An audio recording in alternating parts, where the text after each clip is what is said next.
Ayan, isang mapagpalang umaga po sa ating lahat. Nandito po tayo sa Talisay. At nag-iikot-ikot po tayo. May nadaanan po tayong dalawang magkapatid na sobrang sipag. At sila po nagtitinda ng fishball, cheese stick, hotdog at saka ng isaw. So yun po ang kanilang pamamaraan para po makapag-ipon sila sa kanilang pag-aaral. Kasi sila na lang po yung nagpapaaral sa kanilang sarili. Bali, nadaanan po natin. Ayan, interviewin po natin. Ayan, ito po yung magkapatid na masipag, nadaanan ko. Bali, bumili na po ako sa kanila kanina. Anong tinitinda nyo, be? Ano po, ng fishball, isaw, tsaka po may cheese stick. Yun lang po kasi kanina po naubos na po yung kitchen. Oo. Ba't nagtitinda kayong dalawa? Kasi po, pang allowance po namin pag mapasok po kaya Tapos po, sa gabi na na lang kami. Natin na din po kami ulit pag uwi, galing pong school. Oo. Tapos madaling araw po namin siya niluluto kasi po, mahirap po kasi yung oras ay. Bakit kayo ang nag-aasikaso? Kasi po si Papa po kaya na paralyzed na po ay. Tapos mama po tinanggal po sa trabaho kasi mahina na po yung pandinig. Di na nakakarinig si mama ninyo. Ayun po, sobrang sipag po ng dalawa. Bali, anong oras pala ba? 11 AM pero nagtitinda na po sila kasi walang pasok. Para po by Monday, meron silang pang-alawan. So paano yung pag-aaral nyo? Kami na lang din po ang naasikaso po sa amin, sarili na din po namin. Kayo na nagpapaaral sa sarili nyo, dito nyo na kinukuha? Dito na din po pang bago. Ayan, napakasipag naman ng dalawa pong batang ito. Pero po ang kanila pong tinitindahan, ayan kung makikita nyo po, butas-butas na. Ayan, butas-butas na po. Ito, butas-butas na rin. Ayan. Ito po, sobrang sipag po ng dalawang bata. Asan si papa mo? Naglalakad-lakad? Opo. Ayan, hanapin natin si papa mo. Ayun. Tay! Dito ka. Konting interview lang. Ito po ang kanilang tatay. Ayan, lalakad.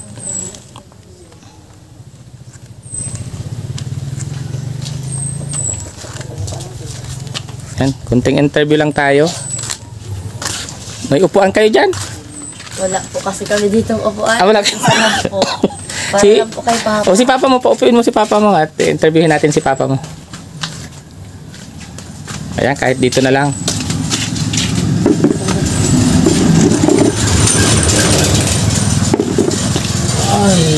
Ayan tay, pala, na-stroke ka pala. Magtatatlong taon na akong stroke. 3 taon, tapos yung mga anak mo pala nagtitinda-tinda para sa pag-aaral nila. Para makatulong konti sa pambaon-baon. Oo. Kumusta tayo ang pang-araw-araw? Ay, awa ng Diyos, nakakaraos naman. Yung asawa ko naman may trabaho, kaso ngayon natigil, nagawa ng nagka-problema din sa pandinig. Kaya nahihiya na siya magtindi-tindera, kaya bumalik dito sa bahay. Oo, di na siya nakakarinig? Mahina ang pangrinig. Mahina na? Oo. Ano tayo ang dati mong trabaho? Dati rin ako OFW. Kaso ngayon nag-back to zero, gawa ng nangyari nga sa akin, nagkaroon ng problema na stroke. Back to zero, naubos ang kabuhayan sa pagpapagamot, parang gano'n? na rin sa gamot-gamot. Hanggang sa nagbitaw ako sa pagterapi kasi hindi ko nakayanan ng financial. Oo. Gano'n na lang, yung kaya ko na lang gawin exercise, yun na lang. Lakad-lakad? Parang gano'n, lakad-lakad, exercise na lang.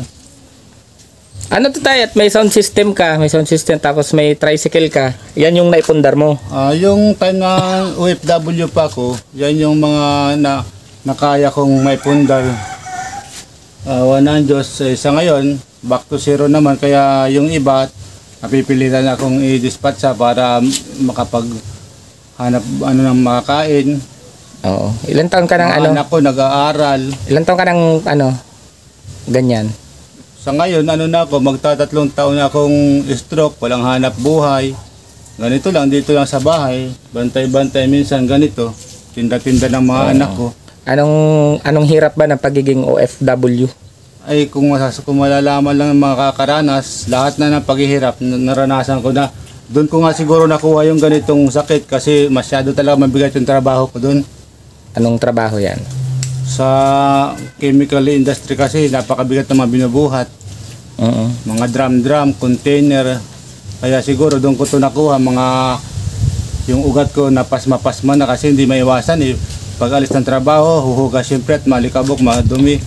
Pag uwi ng bahay, galing sa field, mainit. Pagpasok ng bahay, aircon. Kaya doon siguro ako na karanas ng ganito nararamdaman ko. Dito na ako na trigger. Pag uwi mo, dito ka na stroke. Oh, nung umuwi ako, magbakasyon, doon ako na stroke na. Buti nga, andito ka ng ano. Oh, laki pasalamat ko talaga noon kasi dito ako inabot ng stroke. Kung doon pa siguro, bangkay na akong uwi dito. Oo, sobrang hirap pala sa ano. Maging OFW. Alam naman ng mga OFW yan. Oo. Dati rin akong OFW kasi kaya yung mga naipundar ko, yan lang ngayon, nagiging back to zero ako dahil sa nangyari sa akin na stroke ako. Oo. Ilan taong kang naging OFW? Ano rin ako, mabot ako ng 9 na taon doon eh. Sa 9 na taon, naipundar mo itong bahay. Oh, yung bahay, itong At bahay lupa. ko na to. Oo. Pabili ng konting kapirasong lupa para pagtayo ng bahay, yan lang. Wala nang ibang kabuhayan. Itong itong sound system mo. Anong pakinabang niyan ngayon? May konting tulong sa akin yan kasi minsan, seasonal lang yung mga ganyan. May time na may nagre-renta. Yung kaya ko lang gawin, yun. Pag may nakasama ako, nakaka-service ako. Pero magkano ang kita pag nirerentahan? Sa isang gabi ko, kumikita naman ng 1 plus yan minsan mababa pa sa 1 plus. Oo. Pero sa isang buwan, ilang beses nirerentahan? Sa ngayon season kasi medyo nagkaroon ng eleksyon, sa isang buwan may 2 siguro ako. Pero kung hindi nag-eleksyon? Pero kung walang eleksyon, wala, 0 talaga ako. Kasi seasonal naman yung mga ganyang equipment sa Samsi. Hindi naman katulad yung may regular kang shop na may income araw-araw. Ito kasi pansarili ko man lang eh. Oo. Hindi naman pang business. So bali kaya hindi mo na ibebenta yan din, hindi mo na dispatcha kasi parang yan na lang din yung pag may pagkakataon mayroon ng yung kita. may time na may rental, nakaka-income ako kahit paano, may kaunting nakikita.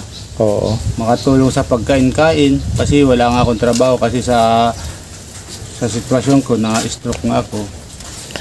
So ang kahilingan mo kasi kung sila na lang pala yung bali dyan na lang pala sila nagkukuha ng pang-aral nila. Sila na lang din pala yung nagpapaaral sa sarili nila. Kasi nga itong mga hanap buhay mo medyo nahinto kasi dahil sa nangyari sa'yo. Anong mensahe mo sa 2 anak mo? Masasabi ko sa mga anak ko, kahit yung mga nasa malayo na ipiyapunta ko doon para makaraos lang.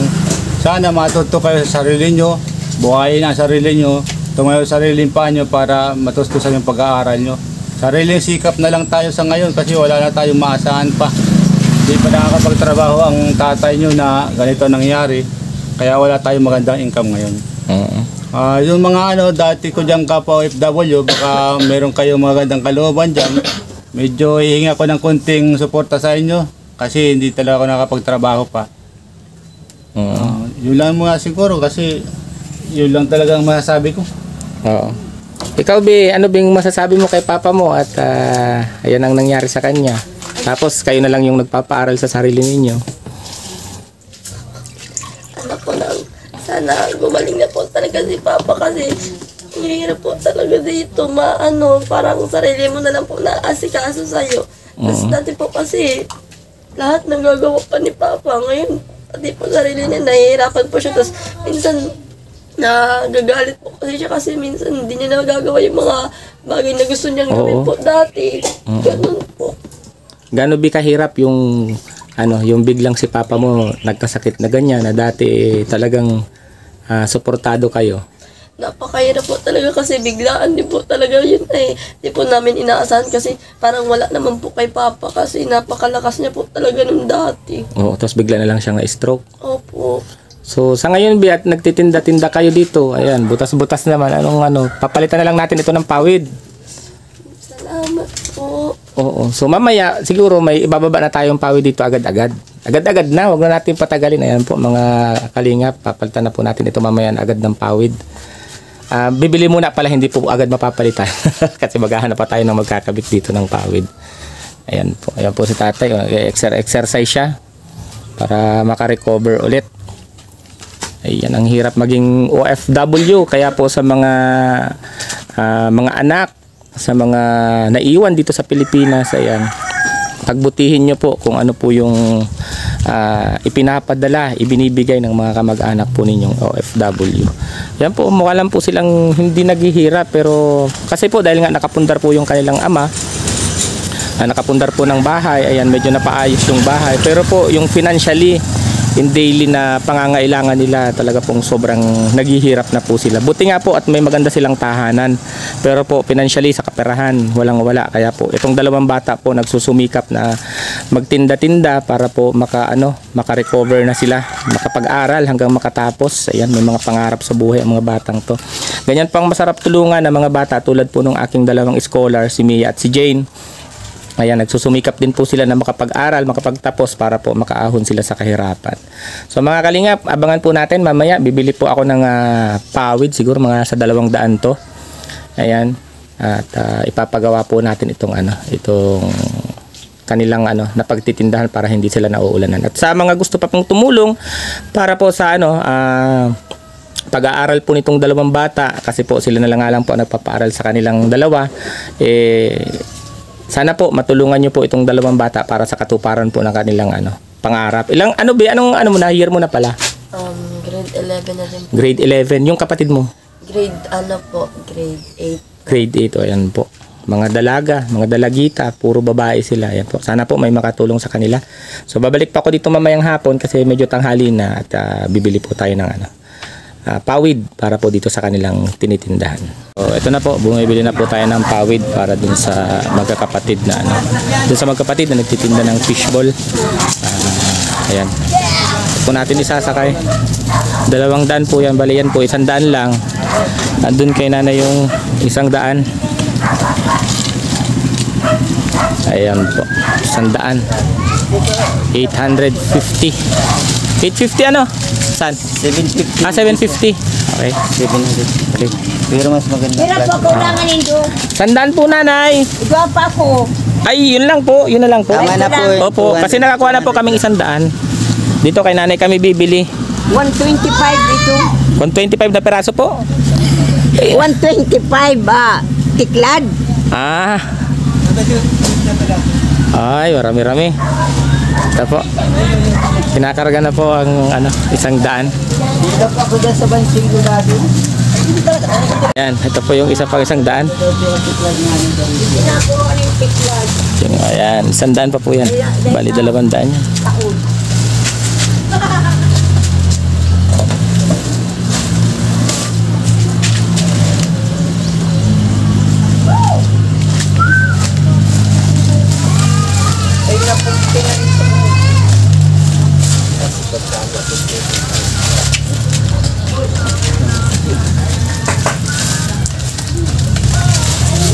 Yun.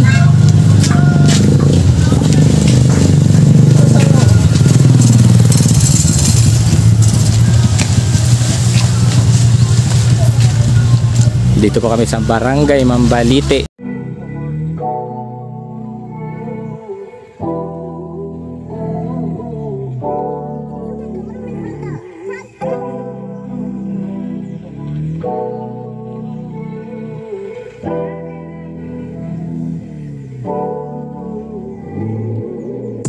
Puso isip na bang susundin Ganito, di alam ang gagawin Hayaan na lang ba na nang magdita ka Di alam ko na may mahal ka ng iba Puso isip na bang totoo Maalala mo lang ba Po, andito na yung pawid.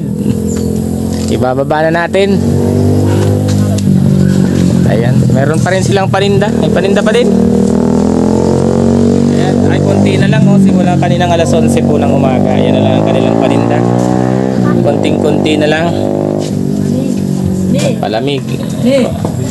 Lapit na. Mauubos na. Ayan, magbababa na ho kami ng ng pawid. 200 pieces po yan. Pwede ba kay sir?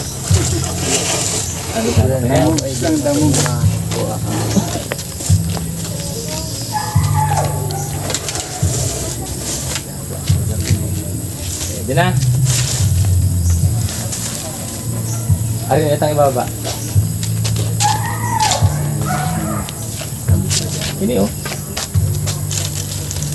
Tulig sa ko. Diyan na baba.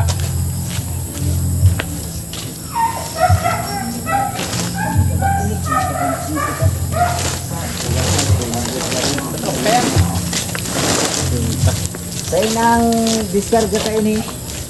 Yan mo muna sa laog ta, may pa kung makasusubuan ka yan. Dito sa may ano, pinutan sa bayan. Diyan minsan dapat magkatuang. Mahanap ako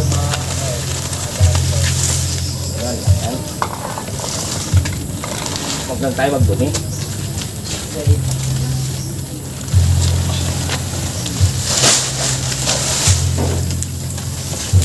malupitan talaga si Boss Daddy. Talagang daddy na. Yan. Mga ate, purmahan ni.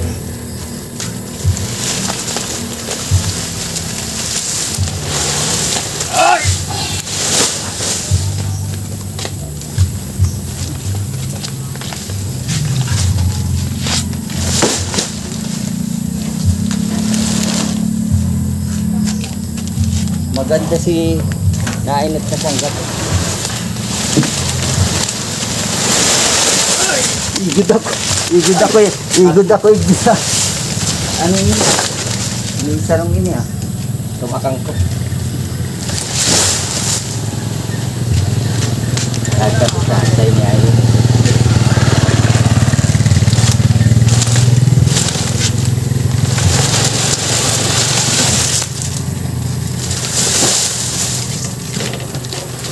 Na lang kita. Uy, sayang.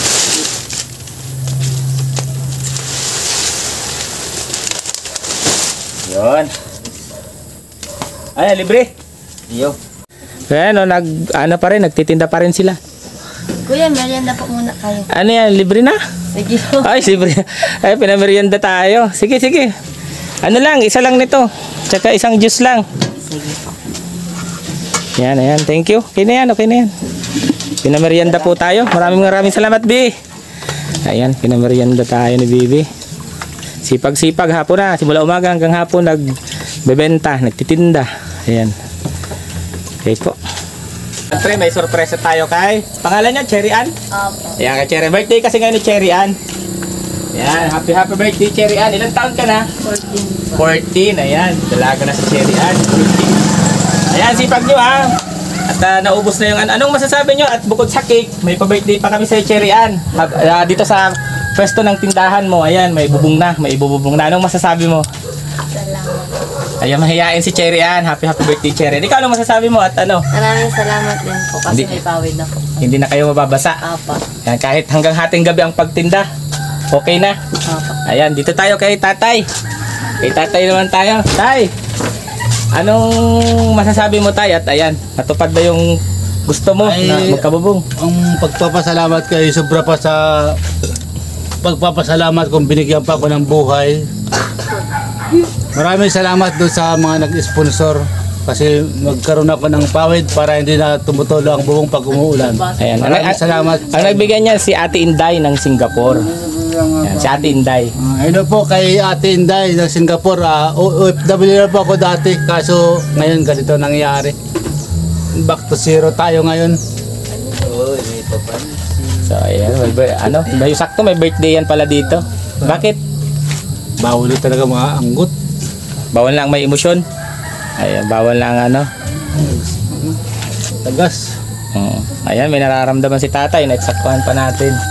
So ayan, Ate Inday, maraming salamat po at maraming salamat po sa mga sumusuporta sa channel ni Daddy Donut. Patuloy nyo lang pong suportahan ang channel ni Daddy Donut para mas marami po tayong matulungan, mas marami po tayong mga kababayang mahihirap na malingap. So and then may isa pa po akong pakiusap at syempre si tatay po ay hindi na po makakapagtrabaho at yung asawa niya po ay hindi na rin po makapagtrabaho kasi nawawalan pa lang ng trabaho at nawalan din po ng pandinig si asawa po ni tatay. So kung sino man po ang may mabuting loob, inililapit ko din po yung dalawang dalaga na kung pwede po tawag dito maging scholar matulungan po natin sa pag-aaral sapagkat masisipag pong mag-aral at gusto po nilang makatapos, kaya po sila nagtitinda ngayon ng fishball, kwek-kwek, ano pa ba yan?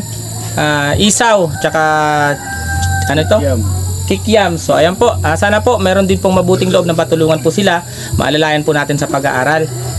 Maraming salamat po sa mga in advance, sa mga tutulong pa, at wag po natin kalilimutan na suportahan po ang ama ng Kalingap, si Kuya Bal, si Kalingap Rob, si Ate Edna, at ang buong team Kalingap. So ingat po kayo, ingat din ako. God bless us all po. Thank you.